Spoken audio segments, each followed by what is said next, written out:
بسم اللہ الرحمن الرحیم۔ السلام علیکم دوستو۔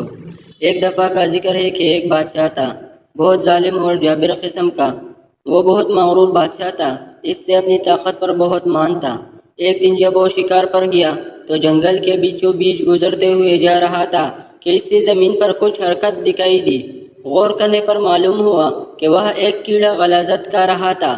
بادشاہ نے دیکھتے ہی منہ بسورا اور بہت حقارت سے کہا کہ اگر اللہ تجھے نبی پیدا کرتا تو کیا تھا؟ بس یہ کہہ کر چند قدم آگے گیا ہوگا کہ اس کے گھوڑے نے ٹوکر کھائی اور بادشاہ گر کر زخمی ہو گیا۔ محل واپس پہنچ کر مریم پٹی تو کر دی گئی لیکن آرام نہیں آیا، اور دیکھتے ہی دیکھتے چند دنوں میں وہ چھوٹا سا زخم پورے جسم پر پھیل گیا۔ بہت سے حکیموں کی سمجھ سے بالاتر تھا یہ مرض، کیونکہ انہوں نے اس سے پہلے ایسا کوئی مرض نہیں دیکھا تھا، اس لیے ان میں سے بیشتر لوگوں نے بادشاہ کو موت پیش گویا دی تھی۔ اب اپنی موت کا انتظار کرنے کی بجائے بادشاہ نے دوسری شہر کے ماہر حکیموں کو بھی طلب کر لیا۔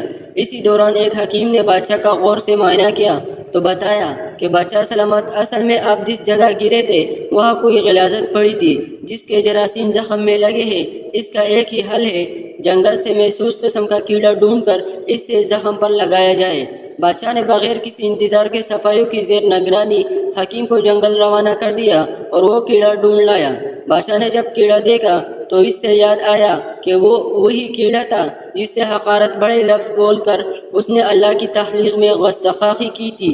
اس لیے اس سے اپنی غلطی کا احساس ہوا، اس نے اللہ سے معافی مانگی اور سجدہ ریز ہو گیا، اور چند دن بعد شفا یاب ہو گیا، جیسے کوئی مرض تھا ہی نہیں۔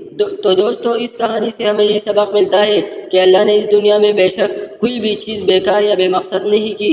آج جو چیز ہمیں بری اور عجیب لگ رہی ہو، کیا پتہ کل کو ہمیں اس کی ضرورت سب سے زیادہ ہو، اس لیے کبھی کسی کو حقیر مت جانو۔